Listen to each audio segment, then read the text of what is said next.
Ako ang inyong Lolo Pael. At ako naman si Kabanong. At ito ang aming kwento.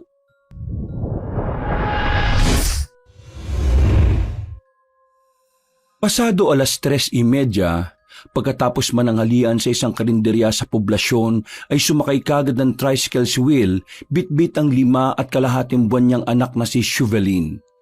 Tulog na tulog ang sanggol sa kanyang bisig habang ang 10 taong gulang niyang anak na si Ralph ay nakakapit naman sa kanya. Manong, sa baryo Ponobegro lang po Napatingin pa ang tricycle driver kay Will na tila kinikilatis ang buo niyang pagkatao. Nang mapansin niya yon ay napakunotno siya pero hindi siya nagpahalata. Pagkadaka ay nagtanong ang Ginoo bilang paniniguro. Baka kasi namali lang ito ng pagkakarinig. Opo, tama po. Sa baryo Ponobegro po.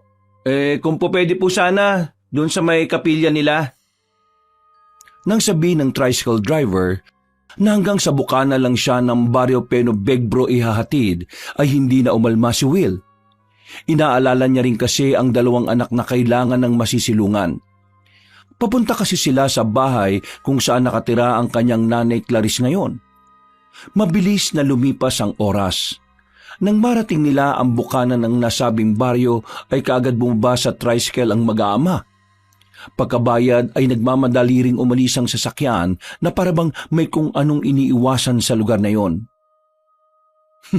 Hanip naman yung lalaki na yun Kung makaharurot buti na lang talaga at ang sarap ng tulog ng anak ko.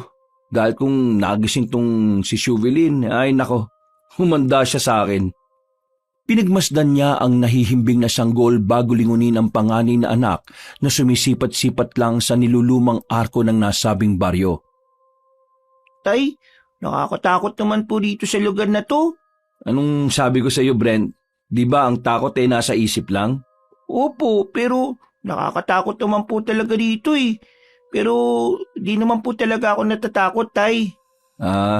Mabuti yan. O tara na, anak. Brent, pupunta na tayo dun sa Lola Clarice mo. Naglakad na sila papasok sa loob hanggang sa marating ang kapilya. Ganun na lang ang gulat ni Will sapagkat sira-sira na ang nasabing munting simbahan. Sa pagkakatanda niya ay 10 taon na ang nakalilipas. Maayos pa ang kapilyang yon nang minsang dalawin niya ang ina. Ito rin ang una at huling pagdalo niya rito bago siya maikasal at makapag-asawa. Grabe naman ang sinapit ng kapilya. Wala man lang nakaisip na magpaayos sa mga taga rito. Siguro, kurakot ng kapitan at mga opisyal dito sa baryo Ponobegro. Tay, ano po yung kurakot? Ha? Ano yun anak Yung mga taong nangangamkam ng hindi naman nila pag-aari o gumasta ng pera na hindi naman sa kanila. Katulad po nung ginawa sa atin ni Manay Asver, narinig ko po kasi kayo na kinukuha niyo yung pera niyo po sa kanya tapos sabi niya naggastos niya raw po. Kaya rin po tayo umalis sa bahay, di po ba? Ikaw talagang bata ka Sabi ko naman sa'yo, huwag kang basta-basta makikinig sa usapan ng matatanda, di ba? Si tatay talaga. Paano po ako hindi makikinig sa inyo? Ang lalakas po kaya ng boses po ninyo noon. Pati nga po mga kapitbahay natin dun sa sitio Kalyabo, nakikinig Napangiti na lang si Will sa anak na tila inosente pa rin ang pagmumuka. Ilang saglit pa ay nagpatuloy na sila sa paglalakad hanggang sa makalampas na sila sa sirasirang kapilya. Marami na ring nagbago at ilang mga bahay na nadagdag na nadaanan nilang mag-aama. Kaya medyo nalito pa si Will. Mabuti na lang ay may nakita silang mga kalalakihan sa isang maliit na kubo na nagkukumpulan habang nag-uusap-usap. Napatingin kaagad ang mga yon habang papalapit silang mag-aama. Tumigil sa pag-uusap ang 3 kalalakihan at nagkatinginan. Pagkalaon ay tumayo ang lalaking moreno na matipuno. May itsura pero 5 talampakan lang ang taas. Mawalang galang na sa inyo, mga pare. Magtatanong lang sana. Medyo nalilito na kasi ako dahil sa mga nadagdag na kabayan at mga nagbagong daan itatanong ko sana kung kilala niyo po si Clarice de Guzman? Ano kailangan mo kay Neklang? Kilala mo siya? Ako nga pala si Will at nanay ko si Clarice de Guzman. Oo, kilala namin siya. Ako nga pala si Ralph. Kung gusto mo sasamahan na muna kita sa kanila. Oo, sige pre. Salamat na kagad Tara, sumunod kayo sa akin. Kagad nang sumunod si Will sa lalaking matipuno. Hinatak niya rin ang panganay na anak hanggang sa makalayo na sila sa lugar na yun. Wala silang naging pag-uusap sapagkat tila naiilang sila sa isa't isa. Ang patpating si Brent lang ang nagpapaingay na panay ang sipol habang naglalakad hanggang sa madaanan nila ang tatlong matatayog na puno ng kapok. Ito kasi ang palatandaan ni Will na malapit na doon ang bahay ng kanyang nanay. Paring... Ralph, pre. Ralph ang pangalan ko. Ayun. Ralph pala. Paring Ralph, kahit dito na lang siguro. Alam ko na naman ang bahay ni nanay Palatandaan ko kasi yung mga punong kapok na nadaanan natin. Salamat Nako, walang anuman. O sige, mag-iingat kayo dyan Lalo na yung sanggol mo. Ay, siya nga pala. Malmang wala dyan si Nike lang ng ganitong oras kaya hintayin nyo na lang dun sa kubo. Tinulungan ko yung gumawa ng kubo nung nakaraang buwan Doon lang din yun sa bakuran niya nakatirik. Sige. Salamat ulit pre Walang anuman pre. Pagkatapos ng kamayan ay naglakad na palayo si Ralph habang kinakawayan naman siya ng batang si Brent.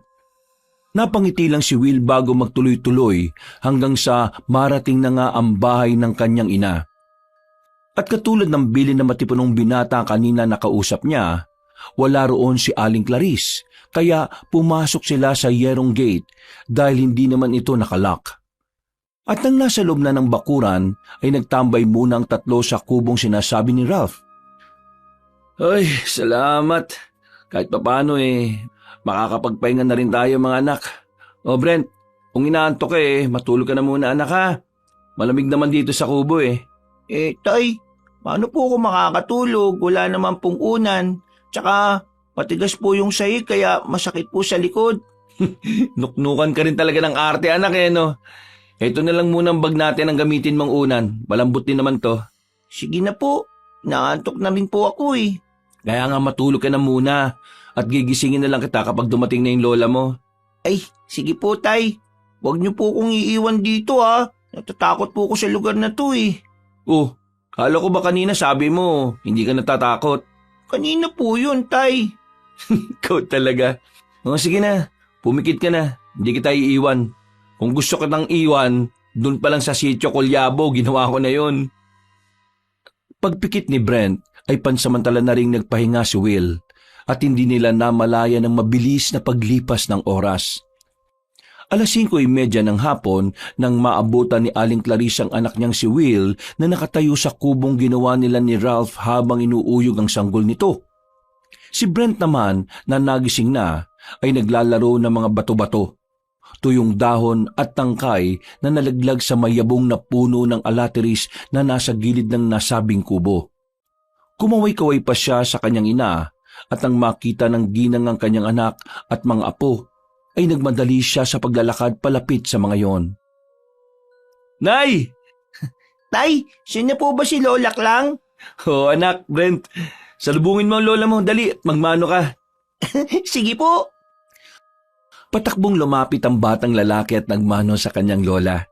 Pagkatapos noon ay bumalik na siya sa paglalaro ng mga bato-bato, tuyong dahon at kawayan. Hinayaan lang ni Will ang anak na lalaki dahil natuon na ang atensyon niya sa ina na tila gulat na gulat naman ang pagmumuka matapos silang makitang mag-aama. Para tuloy na taranta ang ginang dahil sa pangyayaring yun. Anak, anong ginagawa mo dito? Bakit may dala kang sanggol? Kanino yan? Hindi ba sinabi ko sa iyo na huwag kang pabigla-bigla kapag pupunta rito? Sinurpresa lang talaga kita, inay. Ay hindi mo na dapat ginawa yun, anak. Bakit parang natataranta naman po kayo, nay? Hindi ba kayo masayang makita kami at ng mga apo mo? Apo mo rin tong si Shuvelin. Bakit mo dinala yan rito? Ilang buwan pa lang yung sanggol na yan 5 buwan at kalahati. Por Diyos por santo, mabaging Ginoo ka, Will. Kapag hinanap yan sa iyo ng pinagkuhanan mo, baka makasuhan ka pa sa ginawa mo. Grabe naman po kayo sa kinuha, nay. Anak po namin to ni Bianca. Alam ko, pero halata namang lumayas ka sa inyo eh. Sa bag niyo palang nadala ng anak mo. Alam na alam ko na, Will. Sa dami ng sinabi ng kanyang ina, ay ngiti lang ang tinugon ni Will kaya napakamot na lang ng ulo si Aling Clarice bago sinipat ang apong si Brent na abala naman sa paglalaro ng mga patay na damo. Naghalo ang pakiramdam, awa at inis niya para sa anak na lalaki. Ay nako, sige na. Magsipasok na nga kayo ron sa loob at magtatakip silim na. Iluluto ko lang tong dala kong ulam. Buti na lang nagdala pala ako ng uulamin na sasabawan. Pakidala na rin muna ito sa loob. Kagad kinuha ni Will ang bag niya at pagkatapos ay tinawag na rin niya si Brent para pumasok sa loob ng bahay. Inutos na rin niya sa anak na bitbitin ang supot galing kay Aling Clarice. Lola, ako na po magbibitbit ng mga yan. Ay, salamat apo. Ano nga ulit ang pangalan mo? Brent po, Lola. Ay, napakabait mo naman bata. Tama yan. At huwag kang tutulad sa pasaway mong tatay, ha? Sabi po ni tatay, tularan ko raw po siya eh. Ay nako, huwag kang maniniwala dyan sa tatay mo. Nay naman, huwag niyo naman pong turuan ng ganyan si Brent. Gagaya sa akin yan na madiskarte sa buhay. Madiskarte sa buhay mo yung mukha mo. Bilisan mo na, bago pa kumagat ang dilim. Nagmadali na silang lahat at pagkabukas ng bahay ay dali-daling pumasok ang mag-aama na eksakto namang ikinagising ng sanggol na si Chauvelin.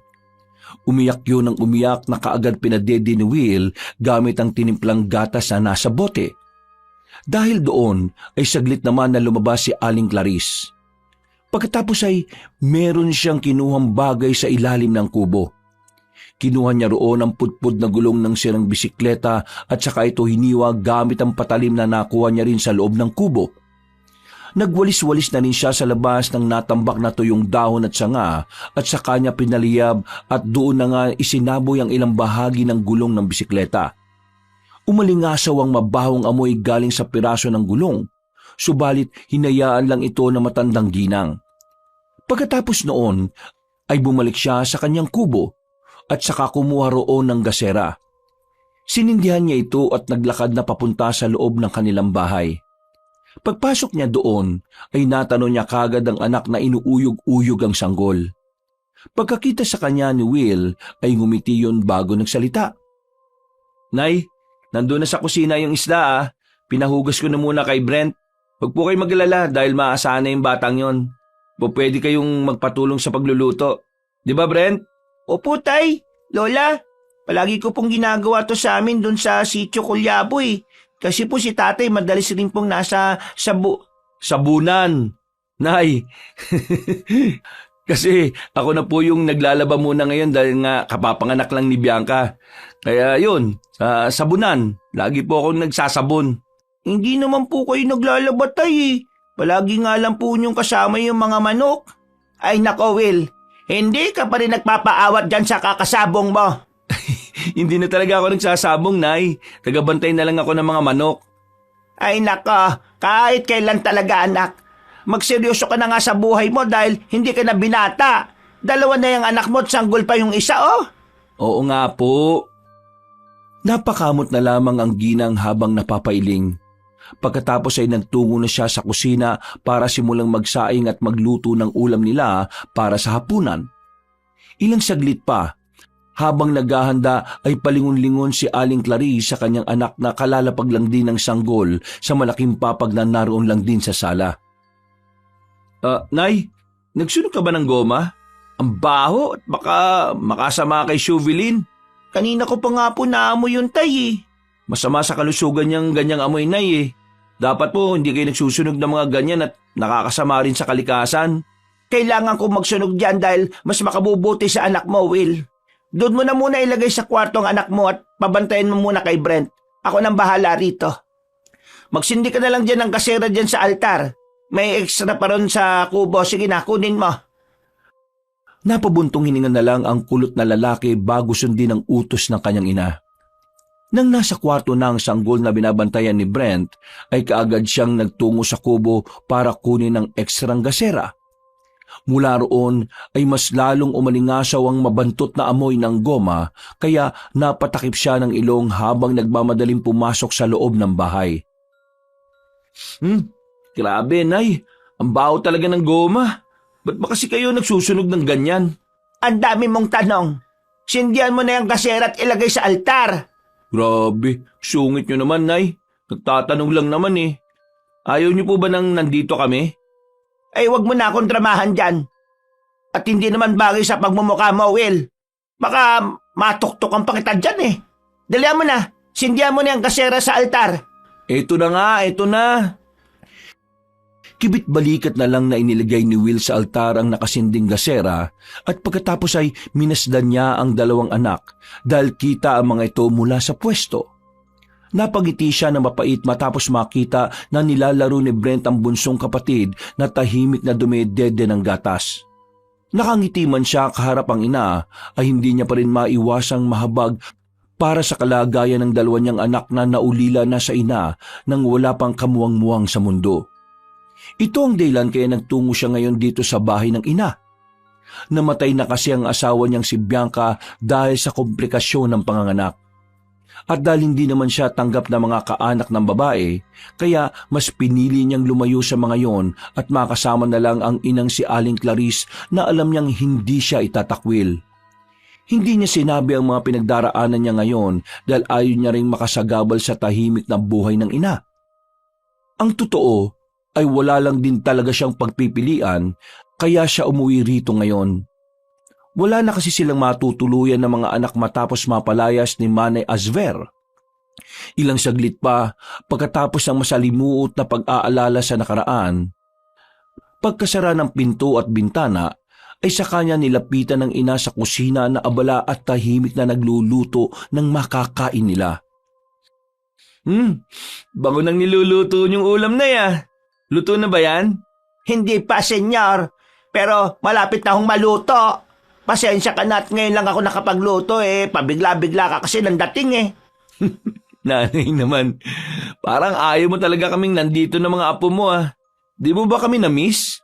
Ay nako, wag mo akong utuin, Will. Malamang may ginawa kang masama kaya nandito ka at naglaya sa asawa mo, ano? Nay, patay na po si Bianca. Natigil ang ginang sa kanyang ginagawa at napatingin ng seryoso kay Will na kita naman sa mga mata na nagpipigil lang ng luha. 2 linggo na po. Tinapos lang ang burol at libing niya tapos pinalayas na ako ng mga kaanak niya. Kaya pasensya na po kayo na kung nabigla ko kayo. Kayo lang kasi ang natitira kong pamilya eh. Hindi na natapos ng lalaking kulot ang pagsasalita dahil niyakap na siya ng maigpit ng kanyang ina na hindi niya rin inaasahan. Dahil doon ay hindi na nga napigilan ni Will ang pagtulo ng kanyang luha sa kanyang mga mata. Napayakap na rin siya sa ina at tahimik na umiyak kasabay ng paghimas-himas ng ginang sa kanyang likuran. Sige, iiyak mo lang yan, anak.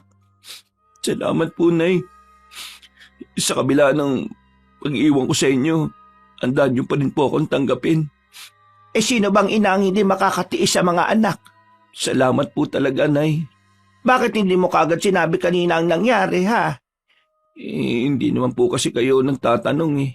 Ay, nako. Kahit kailan ka talaga. Nagagalit po kasi kayo kagad eh. Kaya hindi ko na nasabi. Anak, huwag mong sosuloyin ang problema mo sa buhay. Alam mo naman na nandito lang ako palagi. Nagagalit ako sa mga ginagawa mong kalokohan pero hindi naman kita matitiis lalo na ang mga anak mo. Nagkataon lang talaga na merong sitwasyon ngayon dito sa Barrio Penbegbro. Sapat na sa akin na itong yakap nyo, Nay. At makita ko lang kayo, gumagaan na po yung pakiramdam ko. Nagtagal sila sa ganoong senaryo hanggang sa marinig na lang nilang umiiyak na ang sanggol. Dahil doon ay kaagad na nagpunas ng luha si Will at sinilip ang anak. Sumunod din doon si Aling Clarice sa kwarto at ang makita niyang babaeng apo ay hindi maiwasang mapangiti siya ng husto. Tumahan kaagad ang sanggol habang inuuyog-uyog ng marahan ng kanyang ama. Nay, kamukha niyo po. Mukhang paglaki niyang si Shuvilin kasing tapang niyo rin eh. Abay dapat lang, dahil walang duwag sa lahi natin, anak. Si tatay po, Lola, duwag po yan eh. Kasi nakakita kami ng palaka dati na pumasok sa bahay. Naku, siya pa po yung tumakbo tapos Ako po yung sumipa dun sa palaka. Brent naman anak ko, wag mo naman akong ibuko sa lola mo. Ito naman po eh. Ay nako, matatakotin talaga yung tatay mo. Lalo na nung bata pa yan. Kaya nga sabi ko sa iyo, di ba, huwag kang gagaya dyan. Sige po, sa inyo na lang po ako tutulad, Lola. Mainam pa nga. Nagtawanan na lang sila at habang inuuyog-uyog ulit ni Will ang sanggol at nang makatulog na si Shuvelin ay bumalik na sa kusina si Aling Clarice at ipinagpatuloy ang pagluluto. Si Will ay pinagmasdan lang si Brent na nagsosolo na naman sa paglalaro sa isang sulok ng silid. Habang naghihintay ng makakain ay lumabas muna ang lalaking kulot at tumambay sa kubo. Doon ay pinagmasdan niya ang tahimik na kapaligirang pinaiingay lang ng mga kuliglig at palakang bukid. Ilang saglit pa ay biglang napaangat ng tingin si Will matapos makadinig ng mga malalaking ibon na nagliparan. Galing ang mga ito sa malalaking puno ng kapok na hindi kalayuan sa bahay ng kanyang ina. Napakunot noon na lang siya habang pinagmamasdan ng mga ito na papalayo. At nang pumasok ulit siya sa kubo ay napansin niya ang ilang sibat na may kulay gintong patalim sa pinakadulo. Nakapwesto lang ang mga ito doon kasama ang isang bote ng langis na hindi niya alam kung para saan. Ano kaya itong mga to? Kailan pa nahilig si nanay sa pagkolekta ng mga ganitong bagay? Hahawakan niya na sana ang nasabing bagay, kaya lang ay nakarinig na naman siya ng mga humuhuning ibon. Pagkatingin niya sa mga nagliliparang ibon, ay sumulyap din siya kaagad sa puno ng mga kapok. Tila kasi meron kung anong nilalang siyang napansin na dumapo roon.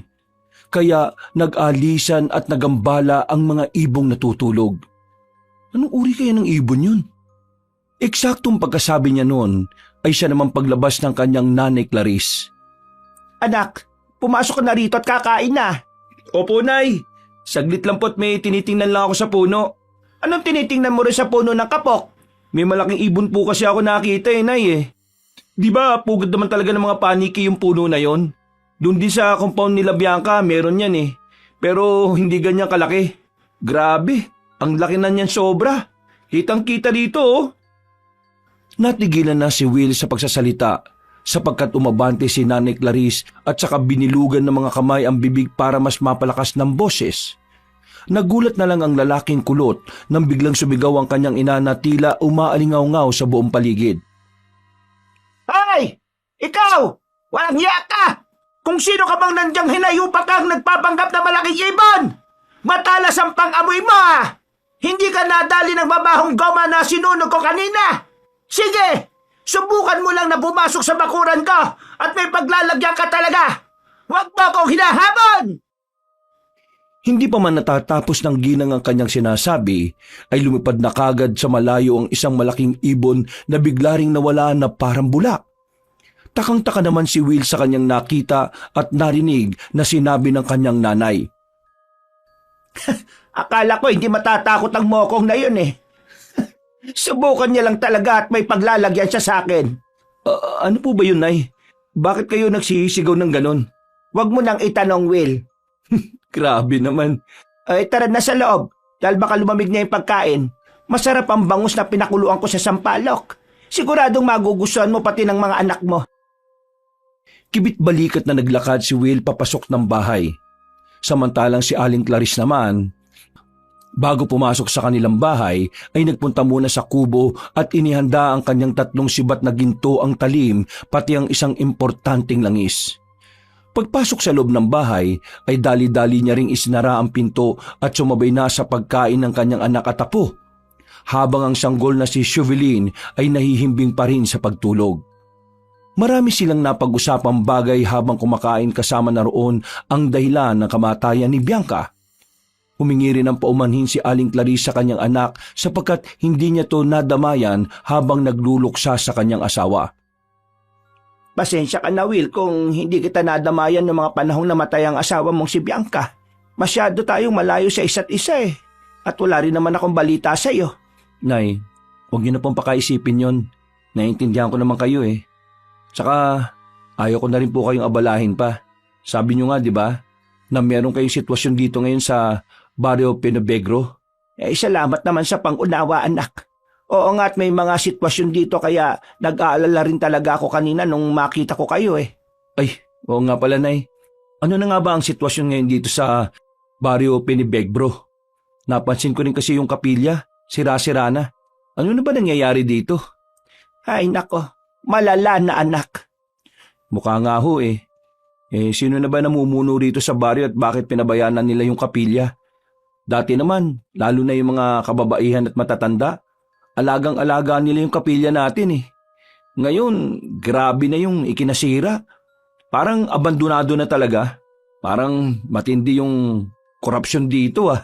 Oo anak, ngunit hindi korupsyon sa pera ang tinutukoy ko, kundi ang korupsyon sa puso at kaluluwa ng mga taga rito. Anong ibig niyo sabihin, Nay? Mahirap ipaliwanag anak. Kaya po pala nakakatakot na dito sa lugar nyo, Lola. Bakit po hindi na lang kayo umalis dito tapos sumama na lang kayo sa amin? Kasi sabi ni tatay, sa syudad na raw kami titire. Anak, sabi ko sa iyo, di ba, huwag kang sasabat sa usapan ng mga matatanda. Pero po tay, di po ba, sabi nyo sa syudad na tayo titira pagkatapos natin bumisita kay Lola? Apo, paano mo nasabing nakakatakot na rito sa baryo Pinobegbro? Nakakatakot po eh. Di ko po alam kung paano ipapaliwanag, Lola. Madilim po kasi yung baryo nyo. Hindi po katulad sa sitio Colyabo. Nagkatinginan na lang sina Aling Clarice at Will dahil sa sinabing yon ni Brent. Nawala na rin tuloy sila sa pinag-uusapan kaya nagtuloy-tuloy na lang sila sa pagkain ng hapunan. Lumipas ang ilang oras. Habang nahihimbing sa pagtulog ang lahat, ay hindi naman mapakali ang sanggol na si Shuvilin kaya pagising-gising din si Will. Dati naman ay mahimbing matulog ang kanyang anak kaya kinausap-usap na lang niya ito habang pinadidede ng tinimpla niyang gatas. O ano anak, namamahay ka rin ba ha? Naninibago ka siguro sa bahay ng lolo mo ano? Sige lang anak, dumedi ka lang ha.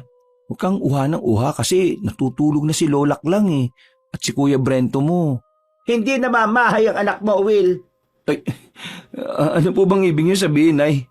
Alam mo kung bakit hindi yan makatulog si Shuvelin? Nag-aalala rin niya na katulad ko. Bakit naman po mag-aalala si Shuvelin, Nay? Wala pang kamuwang-muwang yung bata. Kaya parang imposible naman po yata yung sinasabi ninyo. Hindi ba sinabi mo kanina na tahimik naman kaisa ang bahay ang anak mo, lalo na kapag gabi? Hindi ka ba nagtataka kung bakit siya nag-iingay ngayon? Ang ibig kong sabihin natatakot yan. Pero paano niyo naman po nasabi na natatakot yung bata? Naalala mo ba yung nakita natin kaninang malaking ibon? Oo, Nay. Yon ang isa sa mga pinag-aalala ng sanggol. Mas malakas ang pakiramdam ng mga sanggol kaysa sa atin, lalo na kapag may panganib na nagbabadya sa paligid. Ramdam na ramdam nila yan. Eto, isuot mo ito sa kanya palagi. Po? Ano po ba ito? Kalmen de Guerra yan. Sa madaling salita, ay pangontra sa kung anumang masamang elemento. Inabot ng ginang ang Kalmen de Guerra na may pardible na nilagay kagad ni Will sa laylayan ng damit ng di makatulog na bata. Nang makampante na ang sanggol, ay nakatulog na rin ito kaagad matapos maubos ang iniinom na gatas. Pagkadaka, ay bumalik na rin si Aling Clarice sa kanyang higaan na papag na nasa sala lang ng bahay. Pumikit na rin si Will hanggang sa siya ay makatulog. Kaya lang, mga bandang 3:00 ng madaling araw ay naalimpungatan siya matapos mapansin na wala ang kanyang panganay na anak sa higaan. Saglit niyang iniwan ng sanggol na tulog pa rin, saka siya nagtungo sa banyo kung saan niya nakita si Brent. Nakatingin ang batang lalaki sa maliit na bintana sa kusina sa taas ng lababo. Tila takot na takot din ang itsura ng bata na naihina lang sa saluwal nito. Brent, anak, bakit? Anong nangyari? Bakit ka rin naihi sa saluwal mo? Tay, may nakita po kong halimaw doon sa bintana. Nakasilip po sa akin kanina. Pagturo ng batang lalaki sa dakong yon, ay kaagad napatingin doon si Will pero wala naman siyang nakitang kahit na ano. May nakita po talaga ako dyan, Tay. Promise. O sige na anak, naniniwala naman ako eh. Ubarin mo na yung short mo at magugas ka ng katawan. Natatakot po ako magpunta sa banyo. Baka po nandun yung halimaw eh. Huwag kang mag-alala, Sasamahan kita, okay? Huwag po kayong aalis dyan, tay, ha? Nang matapos na ang kanyang anak, ay sabay na silang bumalik sa kwarto. Pero lumabas ulit si Will at binalikan ng kusina pero wala na talaga siyang nakita roon. At para maibsan ang takot ng anak na tila hindi na makatulog, niyakap na lamang niya yon hanggang sa pareho na nga silang nakatulog ng mahimbing. Kinabukasan ay nagising na lang si Will dahil sa tama ng sikat ng araw sa kanyang mukha. Pagkamulat ng kanyang mga mata, ay napansin niyang wala na sa tabi niya ang anak na si Brent pati si Shevelyn kaya napabalikwas siya ng bangon. Paglabas ng kwarto ay nakita niya si Nanay Clarice na nakaupo sa papag nito habang nilalaro ang bunso niyang anak kasama si Brent. Dahil doon ay nakahinga siya ng maluwag at napalitan ng saya ang pag-aalala ng kanyang puso. Habang pinagmamasdan na masaya ang ina sa piling ng mga apo. Mag-almusal ka na, Will. Nagpainit na ako ng kaping barako at may tuyo pati sinangag na rin dyan. Kumain na kami ni Brent, pati itong si Shevelyn. Sige po. Nay, kung may gagawin kayo, iwan niyo na lang muna si Shevelyn dyan sa papag niyo. Nandiyan naman ang kuya niya para tingnan-tingnan siya. Sige, oo. Magwawalis din ako sa labas at nagpapababa lang ako ng kinain. Mag-aalmusal na lang din po ako Sige. Nang nasa kusina na si Will at kumakain, ay iniwan na nga ng ginang ang apo nito sa papag. Si Brent na ang nagbantay at habang naglalaro rin ay sinusulyap-sulyapan ng sanggol. Lumabas na ng bahay si Aling Clarice at nagsimulang magwalis. Hanggang sa maya-maya ay nakaamoy na ulit si Will ng goma. Napakamot na naman siya ng ulo dahil alam niyang makakasama yun sa mga bata. Ay nako, si nanay talaga Nagsunog na naman ng goma. Kapag talaga nakakaedad na, kumukulit na talaga at mahirap nang mapagsabihan Tumayo siya saglit at nagtungo sa sala kung saan pumapasok ang usok. Hinawi niya ang kortina paloob para hindi pumasok ang usok at doon ay nakita niya ang ina na nagwawalis-walis na nga. Umiiling-iling na lang siya saka dinala ang pagkain sa papag para mabantayan din ng anak. Nako Brent, kung gusto mo maglaro sa labas, laro ka na muna ron. Basta huwag kang lalabas ng bakuran ha. Doon ka lang malapit sa lola mo. Natatakot po ako lumabas tay Bakit na naman? Dahil ba to sa kaninang madaling araw ha? Opo. Anong sinasabi ko sa iyo palagi? Hindi ba ang takot ay nasa isip lang? Totoo po yung nakita ko tay Pinangungunahan ka kasi ng takot. Kaya yung utak mo lumilikha rin ng nakakatakot na bagay. Ano yung palaging kong sinasabi? Na ang takot po ay nasa isip lang. Yun naman pala sige na, at maglaro ka na sa room muna sa bakuran. Basta, doon ka lang sa malapit sa lola mo ha. Opo. Masayang tumango ang batang lalaki na patakbong lumabas ng bahay at naglaro nga ng kung ano-anong maiisip nito. Nagpatuloy naman sa pagkain si Will habang ang kanyang sanggol na si Shevelyn ay tahimik lang na naglalaro ng kamay. Habang abala ang lahat, ay eksakto naman na nakarinig sila ng busina kasabay ng pagdating ng isang lalaki sa tapat ng kanilang bakuran. Pagdungaw ni Will sa bintana, ay nakita niya ang pamilyar na lalaki na may hawak na styrofoam box. Si Ralph yata yun. At monay! Pandesal! Pagkatapos ng busina ay huminto ang matipunong lalaki sa tapat ng bakuran nila. Nasipat niya rin kasi si Nanay Clarice na nagwawalis pati si Will na nakadungaw sa bintana. Magandang umaga po, Nay Klang! Pandesal po kayo dyan! Ay, pagka maingay masyado titigil mo yung pagbubusina mo dahil may natutulog pa sa bahay. Nay Klang, ang aga-aga napapaismid na naman ang mukha nyo. Bumili na lang kayo ng pandesal at nakatulong pa ho kayo sa akin.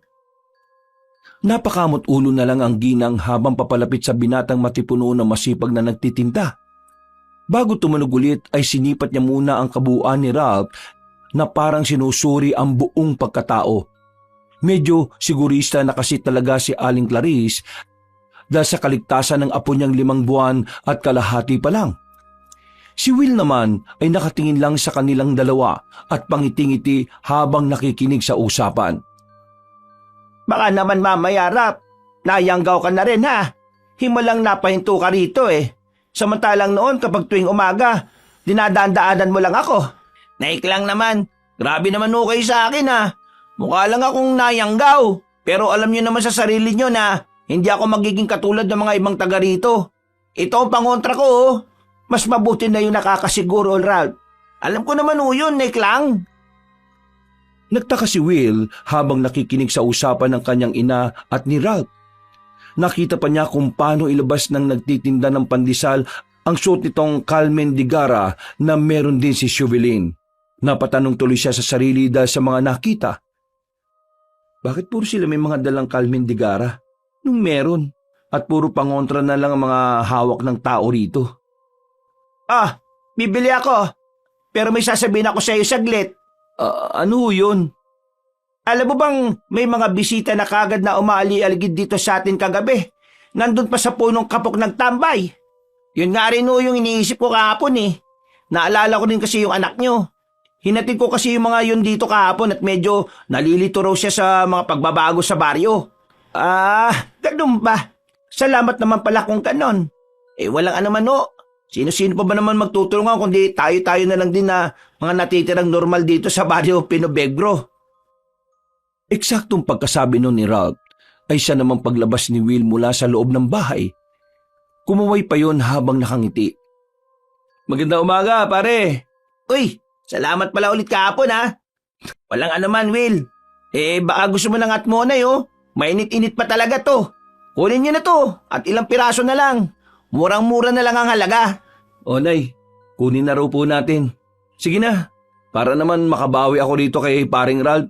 Magkakasundo kayo dahil pareho kayong mga buraot. Akin na yung natitira dyan.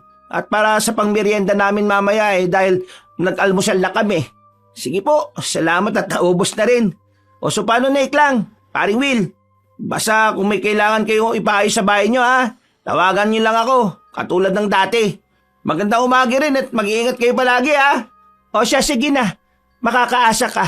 Magandang umaga rin. Sige pre, ingat ka palagi. Nag-peace bump pa ang dalawa na akala mo talaga ay dati ng magkaibigan at magkakilala. Napaismid na lang ang ginang pagkakita niya. Pero kahit papaano'y natuwa siya dahil meron na ring magiging kaklose ang anak niya sa baryong yon na mas marami pa yata ang bilang ng aswang kaysa sa normal na tao. Nang mawala na sa paningin nila ang matipunong lalaki, ay saka bumaling si Will sa kanyang ina.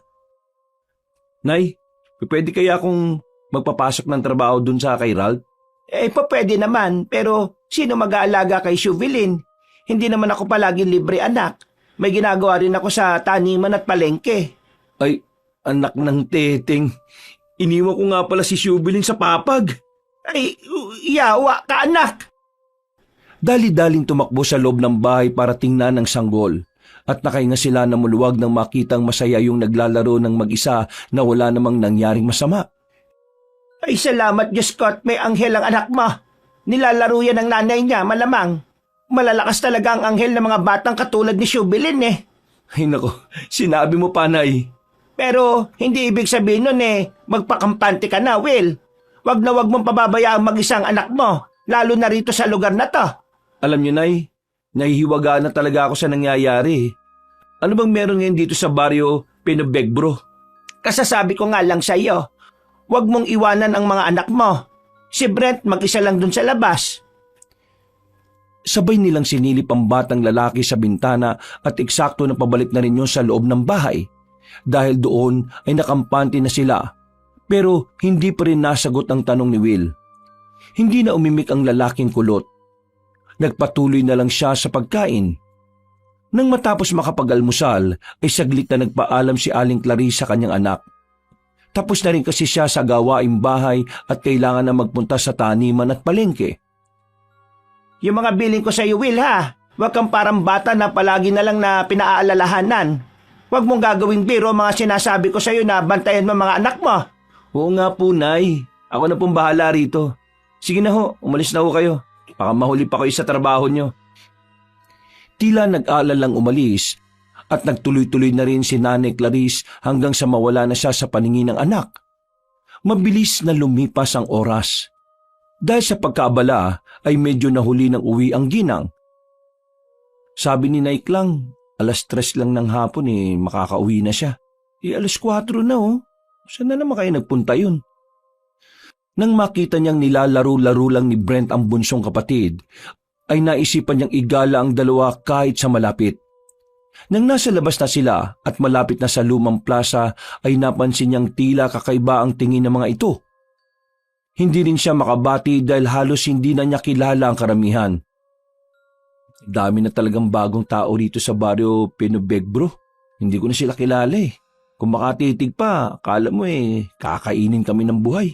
Tay, uwi na po tayo. Oh, bakit anak? Pagod ka na? Hindi pa po ako pagod, tay. Hoy, bakit gusto mo nang umuwi?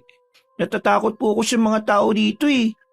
Para po sila yung halimaw na nakita ko sa bintana ng kusina doon sa bahay. Tay, tara na po. Sige na po. Napakunot na lang ng noo si Will at dahil sa tila mangyak-ngyak na rin ang anak na lalaki, kaya sinunod na lang din niya ang gusto nito. Umuwi na nga sila ng bahay dahil paggabi na rin naman na. Eksakto na magtatakip silim ay naabutan ni Nanay Clarice si Will pati ang mga apo sa kubo. Nagmimerienda ang mag-ama habang si Shuvilin ay nakahiga lang at tahimik na naglalaro. Tumabi ang ginang sa kanyang anak at pagkatapos ay isinandal niya ang sarili sa gilid ng kubo. Nagpalinga-linga rin siya saglit sa paligid at nakiramdam dahil ilang minuto na lang ay magdidilim na rin. O Nay, medyo nahuli yata kayo ng dating ah. Sabi niyo kanina alas 3 pa lang ng hapon makakauwi na kayo. Nakapananghalian na ba kayo? Nagtira pa naman ako ng ulam para sa inyo. Kainin niyo na yun kaagad bago pa mapanis. Nagbenta si Ralph kanina ng kakanin kaya busog pa ako. Bakit nandito pa kayo sa labas? Huwag mong sanayin na abutin ng dilim si Shubilin sa labas, anak. Ang mga engkanto at iba pang kung ano-anong masasamang alagad ng kadiliman umaaligid kapag ganitong oras na. Nandito lang naman kami sa kubo, Nay. At saka, inihintay ka nga ng mga apo mo. Tingnan mo yung si Shubilin, yung kamukha mo. Napatingin na lamang ang ginang sa sanggol niyang apo na tuwang-tuwa pagkakita sa kanya. Dahil doon ay napawi ang pagod niya kahit papano. Ilang saglit pa nang mapansin ni Nanay Clarice na nakapagsigana ang kanyang anak. Tumayo siya saglit at kinuha ang natitirang goma sa ilalim ng kubo. Pagkatapos noon ay sinaboy niya ito sa siga dahilan upang muling umalingasaw ang mabahong amoy ng goma. Kapag nagsisiga ka tuwing hapon, ganyan ang gagawin mo ha. Sasamahan mo ng goma. Pantabo yan sa mga masasamang klase ng nilalang lalo na sa mga umaali-aligid. Ang baho naman kasi na Bawal yan sa mga bata. Kahit sa atin. Pagmumulan pa yan ng sakit sa baga na Ano bang gusto mo? Ang mawalan ng baga o ang mawalan ka mismo ng buhay? Si Nanay talaga Kagad binitbit ni Will ang sanggol at inuyog-uyog to. Napakamot naman ng noo ang ginang bago muling tumabi sa anak. Magtakip na lang kayo ng ilong o mas mabuting pumasok na kayo sa loob muna. Mamog na rin at baka sipunin pa yan si Shubilin. Kung alam mo lang, Will, kung gaano kalaking tulong ng amoy ng goma na yan, hindi ka na magdereklamo ng ganyan. Panlaban nga sa masasamang elemento, sabi nyo. Tara na po sa loob, Nay. Nay, ano po ba yung dala nyo? At ako na po muna magluluto. Mukhang pagod na pagod kayo Lola, ako na po magbubuhat niyang dala ninyo.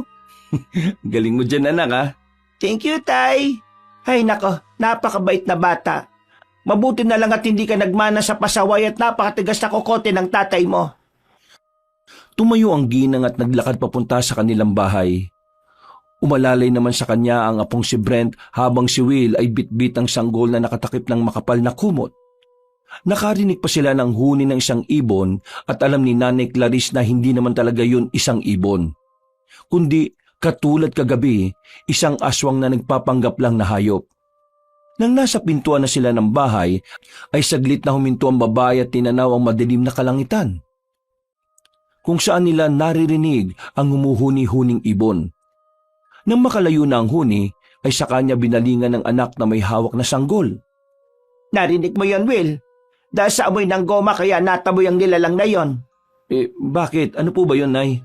Aswang. Aswang? Magmula nang umalis ka sa lugar na ito, ay marami ng pinagbago, anak. Kaya tama narinig mo. aswang yung humuhuni na yon. Pasensya na po, Nay, ah. Huwag po kayong mag-alala. Tatandaan ko ang mga sinasabi nyo. O paano? Magluluto na po muna ako at pakitingnan na muna tong si Shubilin, ha? Hinayaan na lang ng ginang ang kanyang anak sa mga gagawin sa kusina. Nag-ayos-ayos na lang siya sa loob ng bahay habang pinagmamasdan ng apong sanggol sa papag ng kwarto. Ang batang si Brent naman ang naglagay ng gaserang may sindi sa altar at tumulong sa pagsasara ng pinto at bintana ng bahay. Habang nagluluto, ay pinagmasdan lang ni Will ang kanyang ina kasama ang apo na nagdarasal sa tapat ng altar. Natuwa siya nang makita ang mga yon dahil ngayon lang din niya ulit nakita nang ngumiti ng ganoon si Nanay Clarice. Kung nakikita lang sana ngayon to ni Tatay Nicolo, siguradong matutuwa siya. Sa ngalan ng Ama, ng Diyos Anak, at ng Diyos Espiritu Santo. Amen. Ama namin, sumasalangit ka at sambahin ang ngalan mo. Mapasa amin ang kaharian mo at sundin ang loob mo dito sa lupa para lang sa langit. Bigyan mo kami ngayon ng aming kakanin sa araw-araw at patawarin mo kami sa aming mga sala para ng pagpapatawad namin sa mga nakakasala sa amin. At huwag mo po kaming ipaintulot sa tukso at iadya mo kami sa lahat ng masama. Aba, Ginoong Maria, napupuno ka ng grasya. Ang Panginoong Diyos ay sumasa iyo. Bukod kang pinagpala sa babaeng lahat at pinagpala ka naman ng iyong anak na si Jesus. Santa Maria, Ina ng Diyos, ipanalangin mo kaming makasalanan ngayon at kung kami mamamatay. Amen. Sapagkat iyo ang kaharian at kapangyarihan at ang kadakilaan magpakailanman. Sa ngalan ng Diyos Ama, ng Diyos Anak at ng Diyos Espiritu Santo. Amen. Amen. Matapos makapagdasal na maglola ay tuwang-tuwa si Brent kaya napapapalakpak na lang ng pasimple si Will habang pinagmamasdan pa rin sila. Narinig din nila kung paanong tumawa-tawa si Shubilin mula sa kwarto kaya napasilip silang lahat doon. Mukhang nakikisabay din sa panalangin ng kamukha niya na ya. Siyempre, kanino pa ba magmamana yan kundi sa akin lang din naman? Gustong-gusto niyo talaga, ah. Malamang. O sige na po, Nay. Sa inyo na nagmana ang mga anak ko. Mabuti naman kung ganon. Ay teka, hindi pa ba tayo kakain? Medyo nakakagutom na ang amoy ng pagkain eh. Opo, Nay. Kakain na. Brent, pag-uus ka na ng kamay mo para makakain ka na rin. Opo, Tay. Pagkatapos ng usapan na yon, ay tahimik na nga silang naghapunan. Pinangunahan ulit ni Aling Clarice ang pagpapasalamat sa pagkain nila bago pagsaluhan ng mag-anak ang nasa hapagkainan. Habang kumakain, walang ano-ano ay bigla na lang nawalan ng kuryente. Mabuti na lang ay merong gasera sa altar kaya kahit papaano ay nagliwanag pa rin sa loob ng kanilang bahay. Hindi rin naman ganun kalaki ang kanilang bahay. Kaya ang isang ilaw ay sapat na para hindi mamayani ang kadiliman sa loob ng kanilang bahay.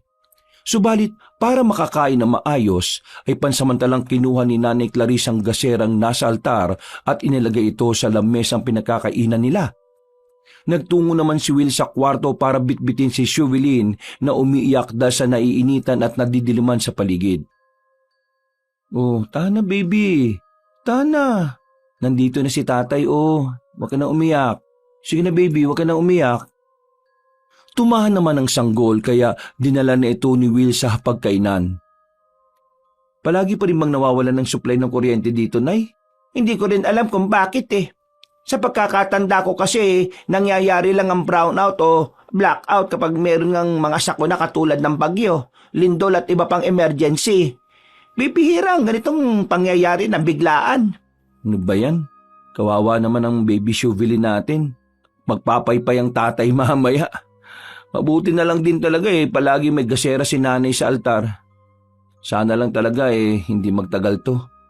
Mukhang magtatagal pa tong brownout. Wala kasi silang anunsyo sa outpost kanina. Kapag biglaan pa naman na nawawala ng kuryente katulad nun minsan inaabot ng 24 oras. Ay nako baby, tiis ka muna sa paypay ni tatay ha. Ay sige na, magsikain na tayo at ako'y gutom na gutom na. Natatakot po ako. Nak, di ba sabi ko sa iyo na ang takot ay nasa isip lang? Baka po may halimaw na magpunta eh. Huwag ka mag-alala, Brent. Hindi papayagan ni Lola na makapasok ang halimaw. At saka, hindi ka nila magagalaw. Tama ang tatay mo. Ang takot ay nasa isip lang. Kaya huwag ka matatakot para sila ang matakot sa iyo. Dahil sa sinabing yon ng ginang, ay naibsan kahit papaano ang takot na nararamdaman ni Brent. Nagpatuloy na nga sila sa pagkain at makalipas ang ilang minuto, matapos ang kanilang hapunan ay saglit na lumabas ng bahay si Will para magbababa ng kanyang kinain. Naguhugas pa naman ng kanyang ina ng mga plato habang si Brent ang pansamantalang nagbabantay sa sanggol na tulog na kahit mainit at walang electric fan. Habang nakatambay sa kubo ay napatingin siya sa maaliwalas na kalangitan. Napakaraming bituin sa langit at talaga namang nagniningning ang gabi. Kahit walang kuryente ay medyo maliwanag pa rin ang kapaligiran. Pagkadakay, tumayo siya at nagmasid-masid sa kapaligiran na pinaiingay lang ng mga kuliglig at mga palakang bukid na parabang nag-aawitan sa isa't isa. Ang mga tumpukang bituin sa langit naman ang nagsisilbing liwanag ng gabing yon. Anak, bakit nandiyan ka pa sa kubo? Pumasok ka na rito! Napatingin si Will sa inang matikas na nakatayo sa pinto ng bahay. Kahit may edad na ang ginang at halata na ang pangungulubot ng balat, ay halata pa rin ang lakas ng pangangatawan nito. Tingin nga ni Will ay mas malakas pa sa kanya ang ina. Bilisan mo na! Pangiti-ngiti ka pa dyan! Madilim na ang paligid ngayon, no? At sinasamantala to ng kampo ng mga kadiliman para makapambiktima. Ang lalim mo naman, Nay. Kung makasabi ka ng kampo ng kadiliman. Hoy, wag mo tinatawan-tawanan ng mga sinasabi ko. Tingnan mo ang anak mo ron at isasara ko na itong pinto. O Nay, nagagalit na naman kayo kagad. Para tuloy kayo yung kampo ng kadiliman dyan eh. Sira ulo ka talaga. Sinasabi ko lang wag mong bibiruin ng tungkol dyan eh. Nay naman, biro nga lang, kayo naman oh. Tumakbo na si Will papuntang kwarto para hindi na siya mapagbuntunan ng inis ng inanay Clarissa. Nang nandun na ay napansin niyang tulog na rin ang panganay na anak habang nakasandal dahil nagbabantay ito kanina sa bunsong kapatid. Binuhat niya at inayos ang pagkakahiga ni Brent bago lumapit kay Shuvilin na nahihimbing na rin sa pagtulog. Panginoon, kayo na pong bahala sa amin sa gabing ito.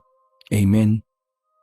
Pagkatapos niyang mag-sign of the cross, ay pumikit na rin siya para makatulog. Kaya lamang dahil sa mainit ay hindi rin dinalaw ng antok si Will. Panay kasi ang kagat ng mga lamok sa kanyang hita na sinasabayan pa ng ingay nito. Nanatili siyang gising at nagpapaypay sa dalawang anak para hindi ito papakin ng mga lamok. Katulad niya, nanatili ring mulat si Nanay Clarice at napansin niya yung paggawin ng tingin niya sa papag na nasa sala. O Nay, bakit gising pa kayo? Hindi ba kayo makatulog dahil mainit? Dito na kayo sa papag namin oh. Malawak naman at para mahagip kayo ng paypay ko. Ay hindi na anak, dito na lang ako.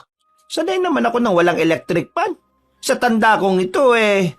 Eh bakit hindi nyo na lang po kasi buksan yung bintana dyan nang pumasok-pasok yung hangin? Yan ang wag na wag mong gagawin, loko-loko ka. Oh, bakit naman po hindi, Nay? Matulog ka na dyan at puro ka daldal.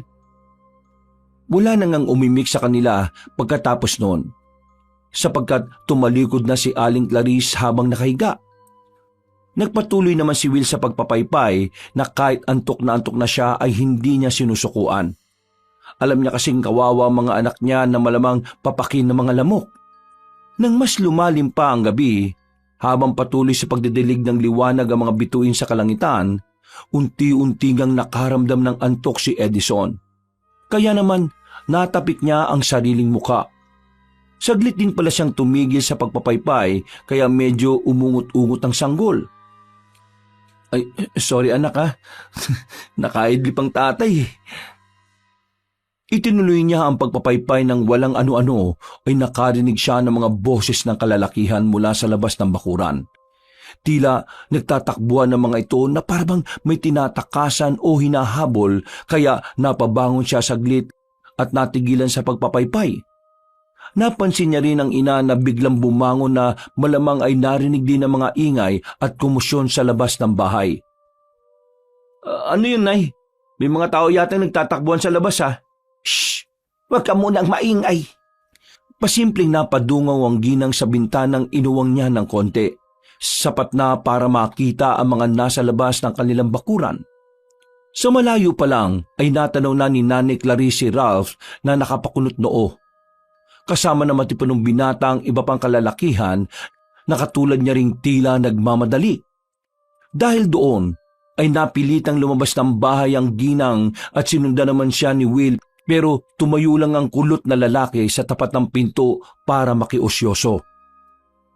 Ralph! Ralph! May narinig ako mga nagtatakbuhan kanina. Anong meron? Pagkakita ni Ralph sa ginang ay kaagad siyang naglakad palapit sa yerong gate. Halata sa mukha na matipunong binata ang pamumutla ng mukha at matinding sindak para bang nakakita ng nakakatakot na nilalang. Bakit parang namumutla ka na naman? Ano ba nangyari, ha? Night lang, buti po nagising po kayo. Pwede po ba kami munang pumasok din sa loob ng bahay nyo? Kaagad binuksan ni Aling Clarice ang yerong gate at isinara rin kaagad pagkapasok ni Ralph at ang dalawang kalalakihan na sina Michael at Emilio na mga panadero rin. Nagtataka naman si Will dahil halata sa mga itsura ng mga kalalakihan na matinding takot. Para bang may kung anong masamang nangyari sa kung saan napilit nilang tinatakasan. Dahil doon, bago pumasok sa loob ng bahay ay muling nagsunog ng goma si Aling Clarice. Pagkapasok niya sa loob ng bahay at pagkakandado ng pinto, ay sa kanya inihanda ang mga sibat na may kulay gintong patalim. Umupo sina Ralph, Michael at Emilio sa tapat ng papag. Naganda naman si Will ng maiinom nila para kahit papaano ay makabawas sa takot na kitang-kita sa hilatyahan ng kanilang mga muka. Salamat dito sa tubig, pre. Wala nga naman, pre. Pinainom na muna ng tubig ni Nanay Clarice ang tatlong panadero bago niya kausapin. Nang handa na ang lahat, ay kusa na lang din nagsalita si Ralph. Pero magsasalita pa lang siya nang makarinig na sila ng malalakas na alulong ng aso mula sa kung saan.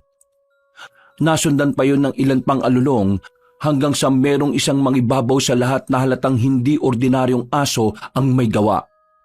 Pagkarinig doon ng ginang ay alam na niyang hindi galing sa ordinaryong asong alulong na yon. Bigla ring umiyak si Chauvelin kaya kagad tong binitbit ni Will at pilit na pinatahan. Para kasing nakaramdam din ng takot ang sanggol na mabuti na lang ay napatalima rin kagad ng kanyang ama. Hinawakan ni Nanay Clarice ang sibat saka inabot kay Ralph at Michael ang dalawa pa. Pagkatapos noon ay binigyan niya naman si Emilio ng isang supot ng asin. Nagbigay din siya kay Will na nagtataka sa kung anong nangyayari. Bago ka magkwento, tulungan niyo muna ako maglagay ng mga asin. Wala silang sinayang na oras. Sa bawat sulok ng bahay ay naglagay nga ng asin ng ginang kasama sina Ralph, Michael at Emilio. Si Will naman ay litong-lito pa rin na nakamasid sa kanila habang bitbit ang anak niyang sanggol. Nang matapos na ang lahat, bumalik sila sa sala para ituloy ang naudlot na usapan. Habang bitbit ni Will ang sanggol ay tinabihan siya ni Ralph. Pareho silang umupo sa pintuan ng kwarto para masulyapan din ng natutulog na si Brent. Ayos ka lang ba na dyan maupo? Hindi ka ba nagigit-git, pre? Ayos lang naman, pre. Ngayong ligtas na tayo dito sa loob ng bahay. Pwede nyo na bang ikwento kung anong nangyari at bakit kayo nagtatakbuhan? Ha? Ralph? Michael? Emilio? Ang naririnig natin kanina na parang alulong ng aso. Sigurado kung hindi yung basta aso lang. Ano bang nangyayari sa labas? Galing po kami sa birthday ni Consiel Vince at masaya pong lahat kahit walang kuryente. Tuloy ang kasiyahan at inuman eh. Birthday nga pala ngayon ng mayabang na Consiel na yon. O tapos anong nangyari? Nandun din po si Kapitan Dodong. Nang magkalasingan na, naunang umalis si Kapitan kasama ang driver nila, pati ang asawa niya po, si Madam Neneng. Natigilan silang lahat sapagkat isang malakas na alulong na naman ang kanilang narinig. Nagsunod-sunod na naman yon hanggang sa may isang mas nakakatakot na alulong ang nangibabaw. Dahil doon ay muli na namang napayak ang sanggol kaya kagad tong inuyog-uyog ni Will at pinatahan. Binigyan niya na lang din ng maiinom na gatas hanggang sa tumahimik ang sanggol. Pasensya na kayo sa baby ko ha. Sige, ituloy mo na yung kwento mo. Hindi naman kasalanan ng bata eh. Dahil yun sa alulong pero ito na nga po, Neklang at Will. Pauwi na rin sana kami nila Michael at Emilio kasi may tinda pa kami bukas at kailangan namin bumalik sa bakery. Kaya mga ilang minuto po, bumalik doon sa amin sa lamay yung driver ni Kapitan at sugatan po siya. Hindi lang basta sugatan ha, duguan po talaga. Bigla siyang sumigaw kaya napatingin kaming lahat sa kanya. Ang sabi niya, sinugod daw sila ng aswang. Tapos kinuha at pintay sina Kapitan Dodong at Madam Neneng. Diyos ko pa, nung una nga po, Neklang, walang naniniwala. Pero nagulat kaming lahat dahil may biglang bumagsak sa atin tapos gumulong yun hanggang mahulog sa lupa. Pagtingin ng mga tao ron, kasama na kami. Nakita na po namin yung ulo ni Kapitan, saka yung asawa niya. Sa takot ni Ralph, ay hindi niya maiwasang makakapit ng mahigpit sa bewang ni Will na ikinagulat nito. Pero hindi na rin yung pinansin ng mga nakikinig dahil nakafocus ang lahat sa pakikinig. Anong ginawa niyo? Nakita niyo ba yung aswang? Wala po kaming nakita eh. Sa sobrang takot, nagtakbuhan na lang yung mga tao sa kung saan-saan. Nakarinig na kami ng mga alulong tapos pagaspas na parang malalaking ibon. Basta po, nagkagulo na ron eh. Hanggang sa mapatpad na lang kami dito nila Michael at Emilio. Salamat po, pinatuloy nyo kami at di kayo nagdalawang isip. Kung ordinaryong tao ka lang, hindi ka matatakot o may ilang na pumasok sa bahay ko. Kaya hindi na ako nagdalawang isip na papasukin kayo dahil alam kong hindi naman kayo aswang. Teka Nay, marami pong aswang sa lugar na to. At saka, totoo ba talaga sila? Nang sabay-sabay na tumango ang mga kaharap ni Will, kaya napalingon na lang siya kay Ralph na nakakapit pa rin pala ang isang kamay sa kanyang bewang. Nang ma-realize yun ng binatang matipuno, ay naiilang niyang inalis ang kamay at dumistansya ng kaunti. Nakaramdam na naman tuloy ng kakaiba si Will dahil doon. Subalit, naantala lang ang mga yon nang muli na naman silang makarinig ng napakalakas na alulong mula sa hindi kalayuan. Dahil doon ay nataranta na si Michael at Emilio kaya pumesto sila sa papag at nagsumiksik na parang mga bata kay Aling Clarice. Ay, uminahon kayo mga binata. Lalaki ng katawan ninyo eh. Kayang-kaya nyo silang labanan, no? At isa pa, nandito kayo sa bahay ko na puno ng pangontra laban sa mga aswang. Hindi nila susubukan pumasok dito maliban na lang kung malakas ang loob nila. Tumayo ang ginang at minisda ng mga kalalakihan bago matikas na nagsalita. Rap at Michael, ang hawak niyo mga sandata ang gagamitin natin pamprotekta sa anak kong si Will dahil hawak niya ang apo kong si Shubilin at Brent. Sige po, Neklang. Ikaw naman, Emilio, binigyan kita ngayon ng supot ng asin. Kaya gamitin mo yung pansaboy sa mga aswang. Mahalagang pangontra ng asin sa kahit na anong klase ng elemento. Nay, paano po ako? Anak, ibulsa mo to. Langis siya na may Jesus Nazareno.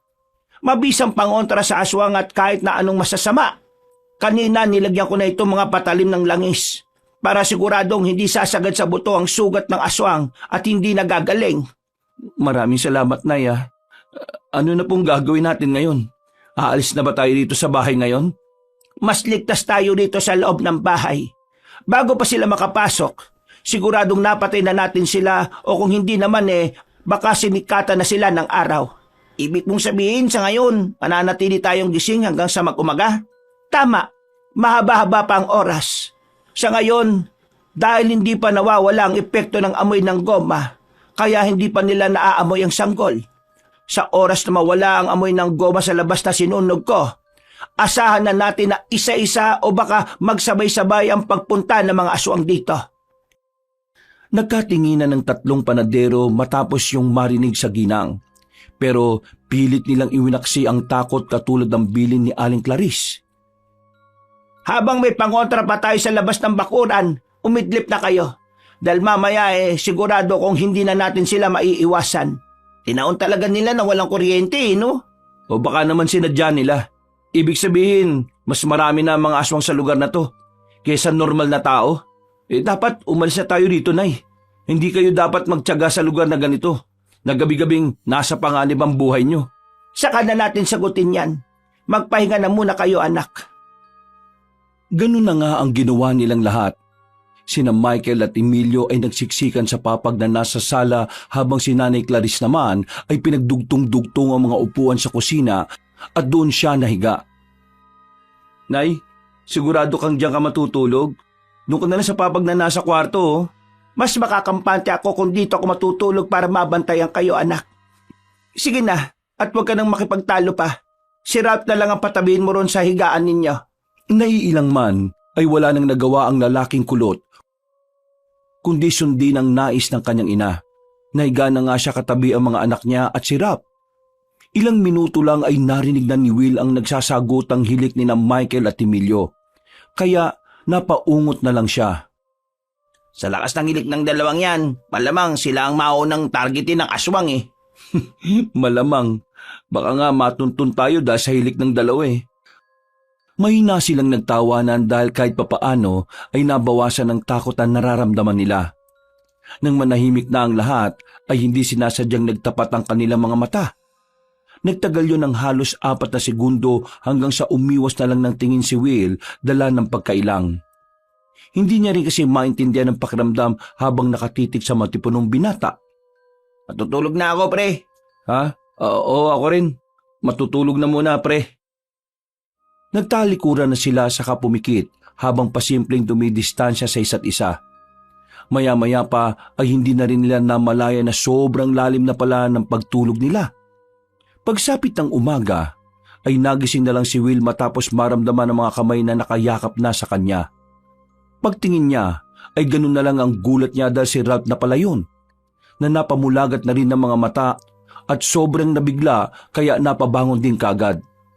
Dahil sa hiya ay kagad lumabas ng silid ang matipunong binata at pagtingin niya sa papag ay wala na roon sina Michael at Emilio, kaya nagpaalam na rin siya kay Nanay Clarice. Pinagmasdan na lang siya ni Will habang papalayo. Ayos yun ah. Hindi man lang nagpaalam sa akin. Nagtungo kagad sa pintuan si Will kung saan nakita niya ang ina. Nabitbit ulit ang apo nito habang nagpapaaraw. Naroon din si Brent na nagsasarili na naman ng mundo kaharap ng kanyang lola. Nako, Nay, napasarap ang tulog ko. Pasensya na. Kahit sino naman siguro ay sasarap ang tulog kapag may nakayakap eh. Namula ng bahagya ang kulot na lalaki matapos siyang marinig. Kaya hindi rin tuloy siya kaagad nakapag-react sa ina. Mag-almusal ka na sa kusina para maalagaan mo naman tong baby Shubilin dahil aalis ako. Kailangan kong makibalita sa kung ano lang nangyayari. Sige po, Nay. Dali-daling nagtungo si Will sa kusina at nag-almusal. Habang kumakain, ay hindi niya maiwasang maisip niya ang kakaibang pakiramdam nung magkasama at magdikit ang mga katawan nila ni Ralph. Napakamatuloy siya sa ulo na tila nalilito. Naknang teteng naman oh, di ako ganung tao. May 2 na nga akong anak eh. Dahil sa kakaisip ay hindi niya rin namalaya na naparami na ang kanyang nakain. Napansin na lang niya na ubos na ang laman ng plato matapos maramdaman ang presensya ng kanyang ina na nasa tabi na pala niya. Nay, kanina pa po kayo dyan? Oo, nakikita ko nga kung paano makausapin ang sarili mo eh. Para ang tanga. Maghugas ka na ng kamay at kailangan ko nang umalis. Makalipas pa ang ilang minuto, pagkaalis ng ginang para makibalita ay ganun pa rin ang pinagmumuni-muni ni Will. Hindi kasi talaga maalis sa isipan niya ang tungkol sa kakaibang pakiramdam niya kagabi habang katabi sa pagtulog si Ralph. Mas naiisip niya pa nga ito kumpara sa mga katatakotang aswang na nangyari kagabi sa handaan ng nasabing konsehal. Naantala na lang siya matapos marinig si Brent sa kanilang bakuran na humahagalpak sa pagtawa. Pagsilip niya sa bintana ay may nakita siyang mag-asawang matanda na nakikipaglaro sa batang lalaki. Pansamantala niyang iniwan sa papag ng sala ang natutulog na si Shubilin at lumabas ng bahay para lapitan ng anak. Nag-alala kasi siya dahil sa mga nababalitang aswang sa baryong yon. Anak, Brent? Tay, ang ganda po ng binigay sa akin ni Tatang at saka ni Nanang oh. Ibalik mo yan. Sino ba kayo? Ako si Dustencio. At ito naman ang asawa ko si Esneria. Brent, pumasok ka na muna ron sa loob. Pero paano po yung laruan? Hindi mo yan tatanggapin. Bibilhan na lang kita. Huwag ka naman ganyan sa bata. Ano pong kailangan nyo? Pagkatapos niyang itanong yon, ay biglang nawala ang ngiti sa labi ng mag-asawang matanda, kaya mas lalo siyang kinutuban. Mabuti na lang ay nasa bulsa niya pa ang langis na ibinigay kagabi ng kanyang ina. Kaya pasimple siyang namulsa, pero ang totoo ay nakaamba na siya para kung may gawin man ang mga to. Kaagad niyang maisaboy upang malaman niya kung aswang nga ba o hindi ang kaharap niya. Ikaw naman, nakikipagkulitan lang kami sa anak mo dahil nga namimiss na kasi namin yung apo namin eh. May sanggol pa pala kayo sa loob. Nagkatinginan ng mag-asawa sa kamatipid ng umiti, dahilan para lalong mangilabot si Will. Natunugan na niya ang mga kaharap kaya kaagad niyang inilabas ang langis na may Jesus Nazareno. Binuksan niya yon at nang humalimuyak ang amoy ay biglang sumama ang tingin sa kanya na matandang mag-asawa. Hindi na nagsalita ang mga yon at naglakad na lang palayo, kaya nakahinga ng maluwag ang lalaking kulot ang buhok. Pagkatapos noon ay dali-dali siyang pumasok sa loob ng bahay. Kinausap si Brent. Anak, huwag mo nang uulitin yan ha. Huwag kang tatanggap ng kahit na ano mula sa mga taong hindi mo kakilala. Bakit naman po, Tay? Gusto mo bang bumalik yung halimaw? Ayaw po. O di sundin mo na lang yung sinasabi ko. Opo, Tay. Sorry po Okay lang naman anak. Basta huwag mo nang uulitin yon ha. Opo, Tay. Makalipas lang ang ilang oras, pagkatapos mananghalian ng mag-ama ay dumating na kagad si Nanay Clarice dala ang nakakagulat na balita. Nay, ano pong balita? Totoo yung sinabi nila Rap kagabi. Patay na nga ang kapitan dito sa baryo, Penobegbro. Pati ang asawa niya. Sa mga sinabi ng ginang ay parabang nakaramdam na matinding takot si Will, lalo na dahil nangyari kanina sa harap mismo ng kanilang bahay. Sa pakiwari ng lalaki ay ito na yata ang pinakamatinding takot na naranasan niya sa buhay.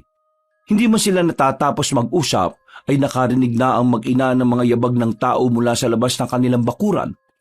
Pagsilip nila sa bintana ay nandun na naman sina Mang Dustencio at Manang Esniria. Pagkakita ni Will sa mga yon ay kinumutan kagad siya ng takot at napatanong sa kanyang ina. Nay, kilala niyo po ba yung mga yan?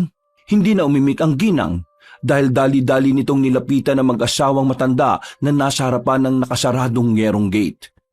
Matagal silang nagkatitigan na parabang walang gustong magpatalo.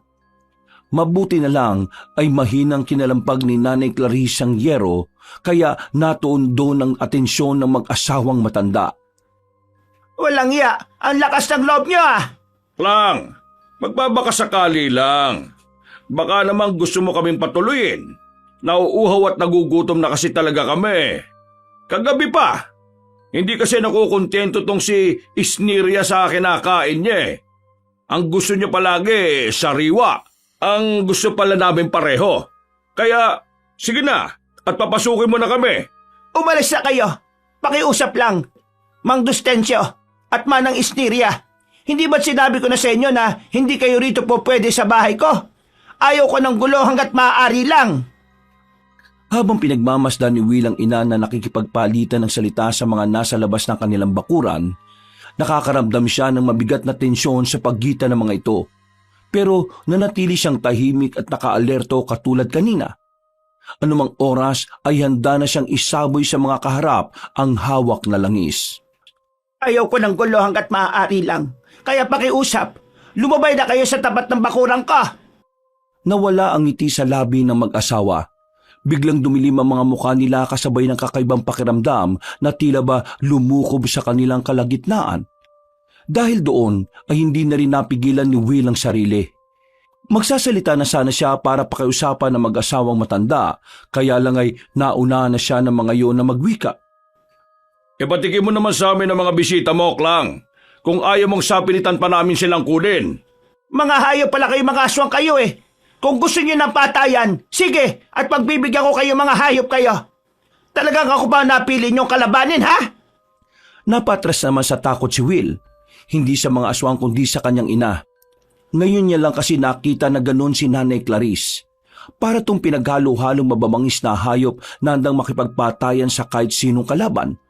At dahil sa sinabi niyang yon, ay biglang nawala ang ngiti sa labi ng mag-asawa. Unti-unting pumangit ang mukha ng mga ito na tila magpapalit na ng anyo. Kitang-kita ni Will ang pagtulis ng tenga ng dalawa at ang mga itsura nitong naging katulad ng isang paniki. Sa sobrang takot at pagkagulat ay hindi niya naiwasang buksan ang hawak na langis at dali-daling isinaboy sa mag-asawang aswang. Nang dumampi sa balat ng mga ito ang nasabing langis, ay kaagad nagsugat ang mukha nila at katawan, kasabay ng pag-usok noon. Nagsumigaw ang mag-asawang matanda na katulad ng boses ng isang diablong napapaatras. Kahit si Aling Clarice ay nagulat din sa ginawa ng kanyang anak, kaya hinawakan na niya ang kamay nito para pigilan. Baka kasi isaboy pa ni Will ang lahat ng laman ng bote at maubos ito. Galit na humarap sa kanila ulit ang mag-asawa habang parehong namumula mga mata at nanlilisik. Kitang-kita rin ang mga sugat sa muka at iba pang bahagi ng katawan na natamaan ng langis na may bendisyon ng Jesus Nazareno. Dahil sa pananakit ng lalaking yan sa amin, sinisiguro ko sa iyo, Klang, magbabayad kayo. Ngayong gabi na to, pinapangako ko sa inyo na hindi na kayo sisikatan ng araw. Papasukin namin ang bakuran na ito. Sisirain namin ang bahay nyo at lahat kayong nasa loob iisa-isahin namin. Sa harap mo mismo, Klang, wawasakin ko ang katawan ng lalaking yan, pati na ng batang lalaki at ngunguyain ko sa harapan mo. At bago ka namin patayin, Klang, mahirapan ka muna ng gusto. Ang naamoy kong sanggol ay sinisiguro kong wala kong ititira kahit na buto niya. Muling nagsaboy si Will ng langis, kaya halos masunog ang kalahating mukha ni Mang Dustensyo. Naglupasay ang matandang Ginoo sa sahig na parang bulating binudburan ng asin. Pero tila wala namang pakialam si Will tungkol sa bagay na yon. Lakas loob siyang nagsalita laban sa mag-asawang aswang. Sige, subukan nyo lang galawin kahit tibla ng buhok ng mga anak ko o kahit ng nanay ko. Hindi lang yan ang mangyayari sa inyo. Kapag bumalik kayo ngayong gabi, sinisiguro kong hindi kami ang sisikatan ng araw. Kung hindi kayo, mga hayop kayo. Mga hayop kayo, mga aswang kayong patay gutom sa laman at dugo ng tao. Habang inaakay si Mang Dustensyo ay umaangil si Manang Esniria na nagsasaan yung paniki na naman. Umaatras na sila pero ang tingin ay nasa mag-ina pa rin. Papatayin kita!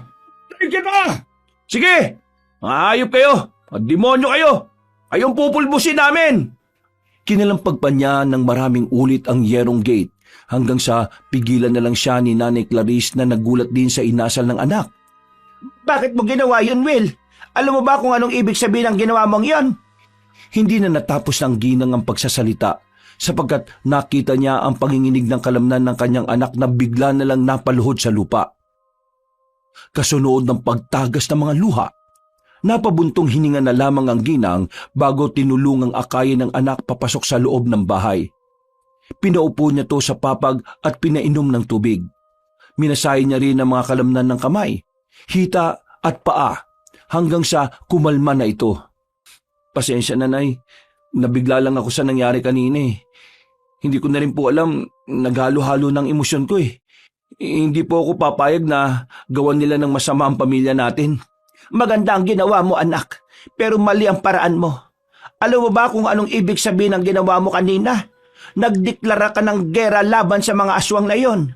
Ano pong ibig sabihin nun, Nay? Na kailangan na nating umalis dito, anak. Pero kahit saan pa tayo magpunta, hahanapin at hahanapin ka ng mga yon hanggat hindi ka nila napapatay. Dahil sa ginawa mo, hindi sila titigil. Ilang minutong nanahimik ang mag-ina na naantala lang dahil sa pagdating ni Brent na nagbabantay ng sanggol. Nagising na pala kasi si Shuvelin na tila humihingi na ng gatas. O sige na, mag-asikaso ka na ng mga anak mo. Aalis na tayo kaagad bago pa tayo tuluyang abutin ng dilim. Dapat wala na tayo sa poblasyon bago kumagat ang dilim dahil siguradong hindi sila titigil, anak. Wala na nga silang inaksayang oras. Matapos makapag-alsa balutan ay umalis na sila sa lugar na yon. Pero bago tuluyang lisanin ng bakuran ay malungkot na sinunog ni Nanay Clarice ang kanilang bahay at ang lahat ng mga naroroon. Ito lang kasi ang naisip niyang paraan para hindi kagad masundan ng mga aswang na maaaring humahunting sa kanila ng kanyang anak at mga apo. Nagulat ang mga taga roon nang makitang nasusunog ang bahay at bago pa makaresponde ang marami ay natupok na nga ng husto ang bahay. At sa kabutihang palad ay kaagad silang nakasakay ng tricycle at nakarating sila ng poblasyon. Pasado 4:00 na ng hapon. Nay, saan po ba tayo pupunta? Ang totoo niyan anak, hindi ko rin alam. Pero saka na natin isipin yan dahil kailangan natin makasakay ng bus patawid sa ibang probinsya. Kailangan makalayo tayo sa lugar na ito bago pa dumilim. Pagdating nila sa terminal ng bus, kamalas-malasan sapagkat nag-cut off na pala ang biyahe. Kaalis lang ng huling bus pero hindi na nila naabutan yon. Gusto nang umiyak ni Will pero tinapik na lamang siya sa likod ng ina habang umiisip ng paraan. Ano na po ngayon yan, Nay? Nangya naman Kasalanan ko to eh. Dapat talaga hindi ako nagpadalos-dalos. Hindi ngayon ang oras para mag-isip ka ng ganyan anak. I-relax mo ang sarili mo dahil kung matataranta ka, mas lalo tayong malalagay sa alanganin. Nag-aalala lang po ako sa mga anak ko. Lalo na po kay Shuvilin dahil wala pa po siyang kamuwang-muwang sa mundong to eh. Huwag ka mag-alala anak. Matatapos din ito. Makakaalis din tayo. Hindi na natapos ni Nanay Clarice ang pagsasalita sapagkat biglang umiyak ang sanggol na tila ba natatakot. Kaya kagad tong pinatahan ni Will. Nang mapansin naman yon ng ginang, ay nagpalinga-linga siya sa paligid hanggang sa makita siya ni Mang Dustensyo at Manang Isniria. Pareho itong nakatingin sa kanila na masama. May mga kasama pa to na 3 kalalakihan at 2 babae na handa nang sumalakay sa oras na kumagat kagad ng dilim. Nasundan na nila tayo anak. Pagkakita ni Will sa mag-asawang aswang, ay kinumutan na siya ng takot at halos hindi na alam ang gagawin. Hinatak na lamang siya ng ina papunta sa simbahan ng poblasyon. Ito na lang kasi ang naisip niyang lugar kahit pa alam niyang nakakapasok naman doon ng mga aswang. Nakiusap si Nanay Clarice sa nangangalaga sa simbahan dahil wala ngayon ang pari. Mabuti na lang ay pinayagan sila pero iniwan din naman sila ng nasabing Ginoo dahil sa takot na baka madamay pa ito. Pagkagat ng dilim ay mas tumaas na ang tensyon na nararamdaman ng mag-iina. Nagsumiksik sila sa altar ng simbahan habang nakikiramdam sa mga mangyayari. Mula sa pintuan ng simbahan ay pumasok ang mag-asawang aswang kasama ang mga aliporis nito. Kitang-kita sa mata ni Mang Dustensyo at Manang Isniria ang matinding galit. Magkakasabay na nagpalit ng anyo ang mga aswang kasunod ng nakakakilabot na alulong na umaalingaw-ngaw halos sa buong poblasyon. Natakot ang gusto ang sanggol kaya umiyak to ng umiyak. Natuwa naman ang mga aswang nang marinig ang boses nitong takot na takot. Hindi naman na alam ni Will ang gagawin kaya niyakap na lamang niya ang mga anak habang umiiyak din sa takot. Ngayong gabi na ito, malalasap niyo ang pinakamatinding sakit bago kayo mamatay. Kahit magmakaawa kayo sa amin, wala kayong mapapala. Lalo lang namin patatagalin ang paghihirap ninyo. Pasalaki na sana ang mga aswang nang biglang dumating ang ilang kalalakihang may dalang mga sibat, buntot pagi at kung ano-ano pang pangontra laban sa aswang. Nagkaroon ng sagupaan at sa bilis ng pangyayari ay hindi yun namalayan ni na Aling Clarice at Will. Nagtago sila kagad sa pinakaligtas na lugar na nakita nila at pinakinggan na lang nila ang ingay. Halatang halata sa matinding sigawan kung paanong naglalaban ng alagad ng kabutihan laban sa kasamaan. At ilang saglit pa nga ay ang naririnig na nila ay hindi halakhak ng kaaway kundi ang pagtangis ng mga ito. Nay, ano na po kayo nangyayari? Hindi ko rin alam anak. Dumito ka lang at sisilipin ko kung ano na nangyayari. Baka po kung mapano kayo, Nay Hindi ko na po makakaya kung pati po kayo ay mawawala rin. Huwag ka mag-alala. Dahil walang mangyayaring masama sa akin anak. Alam kong kabalikat natin ang Panginoon. Nakiisa na nga si Aling Clarice sa pagtugis sa mga kaaway. Hanggang sa maitaboy na nga ng mga kalalakihan sina Mang Dustensyo at Manang Isniria. Napatay ang iba pang mga aswang. Nang matapos ang laban, ay ganun na lang ang gulat nila matapos makita sina Ralph, Michael, Emilio at iba pang mga taga-baryo Pinobegro. Ngayon lang, nabalitaan po namin ang nangyaring pagtugis sa inyo ng mga aswang na yun. Kaya inanap po namin kayo matapos masunog yung bahay nyo dun sa baryo Pinobegro. Mabuti na lang din at may isa sa mga kakilala namin nang nakakita sa inyo na pumasok kayo rito sa simbahan. Yung mismong caretaker, pinsan ko. Salamat sa Diyos at hindi kami nahuli ng dating. Maraming salamat rin sa inyo. Hindi kayo nagdalawang isip na tulungan kami ng anak ko. Napakabuti ng mga puso nyo, Ralph, Michael, Emilio, at sa inyong mga taga-Barrio Pinobegbro. Pagpalain kayo ng Panginoon natin.